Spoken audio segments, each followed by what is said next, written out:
Pavyzdžių tyrimai. Pavyzdžio tyrimo duomenų įvedimas prasideda nuo techninės informacijos pateikimo. Pilname pavyzdžio tyrime duomenys suvedami 9 žingsniais, o bazinėme pavyzdžio tyrime 5 žingsniais. Pirmiausia, paspaudžiame pavyzdžio tyrimas ir tuomet pridėti pavyzdžio tyrimą. Pirmas žingsnis – pavyzdžio tyrimo aprašymas. Čia reikia įvesti pastato pavadinimą, projekto aprašymą, statybos užbaigimo metus, adresą, tai yra gatvė, pašto kodas, miestas ir pasirinkite valstybę. Pasirenkame pastato paskirtį, pavyzdžiui, studentų bendrabutis. Projekto tipą, nauja statyba ar modernizacija renovacija. Norėdami įterpti pastato nuotrauką, spustelkite naršyti. Kataloge nuotraukos pasirinkite pridėti ir pasirinkite nuotrauką. Pavyzdžiui, sanatorija. Pasirinkite siųsti, įkelsite nuotrauką į serverį. Paskutinis žingsnis – pasirinkite nuotrauką ir spustelkite siųsti. Tuomet spustelkite siųsti, norėdami tęsti pildymą. Kitas žingsnis.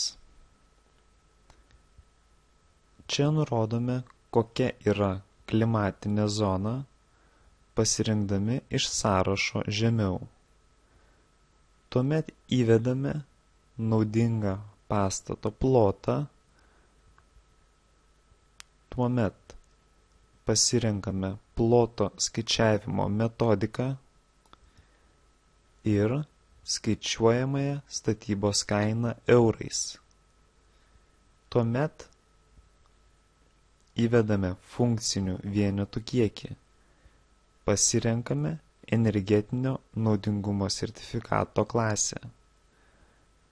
Pasirenkame Europinės sertifikavimo sistemos, pavyzdžiui, Passive House. Ir nurodome paskelbtų duomenų patikimumą. Trečias žingsnis. Suinteresuotosios šalys. Čia nurodome, kokia yra veikla, koks yra pavadinimas, kokie yra kontaktiniai duomenys ir nurodome sutarties tipą. Norėdami pridėti informacijos apie kitas suinteresuotasias šalis, spustelkite pildyti informaciją statybų dalyviams. Pavyzdžiui, įvedame informaciją apie statybos kompaniją. Nurodome savininkų nuomonę apie darnios plėtros principų taikymą įgyvendinant projektą. Taip pat galite užpildyti ir kitą informaciją, pavyzdžiui, pastato naudotojo nuomonę. Paspaudę išsaugoti įvestą informaciją, taip pat pamatysite, kiek procentų informacijos jau užpildėte. Ketvirtas žingsnis. Energijos suvartojimas. Pastato norminės energijos sąnaudos. Tuomet nurodome analogiško pastato priklausančio žemiausiai leistinai energetinio naudingumo klasiai norminės energijos sąnaudas. Ir pasirinkame skaičiavimo metodiką. Papildomai galite užpildyti informaciją apie energijos vartojimo pasiskirstymą, aprašydami pastato išorinių atitvarų savybės, galite įvesti informaciją apie pastato atitvarų varžą, pastato kompaktiškumo koeficientą ir rodiklį oro sandarumo vertei skaičiuoti. 5 žingsnis. Atsinaujinantis energijos ištekliai ir sistemos. Skiltyje sistemos turite pasirinkti šildymo sistemą, pavyzdžiui, šilumos siurblys, karšto vandens sistemą, pavyzdžiui, saulės kolektorius, oro kondicionavimo sistemas, jei tokia iš viso yra, vėdinimo sistema, pavyzdžiui, natūrali ventiliacija, bei atsinaujinančių energijos šaltinių sistemas. Taip pat galite papildyti informaciją įkeldami įvairius priedus apibūdinančias technologijas. Pavyzdžiui, nuotrauka su energijos išteklių sistema.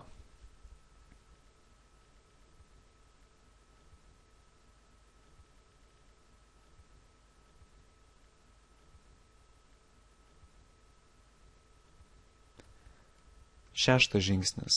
Aplinkos apsauga. 7 žingsnis. Gaminiai. 8 žingsnis. Kainos. Čia galite nurodyti statybų ir eksploatacijos kainą, bendrą sumą. 9 žingsnis. Miesto planavimo kokybė.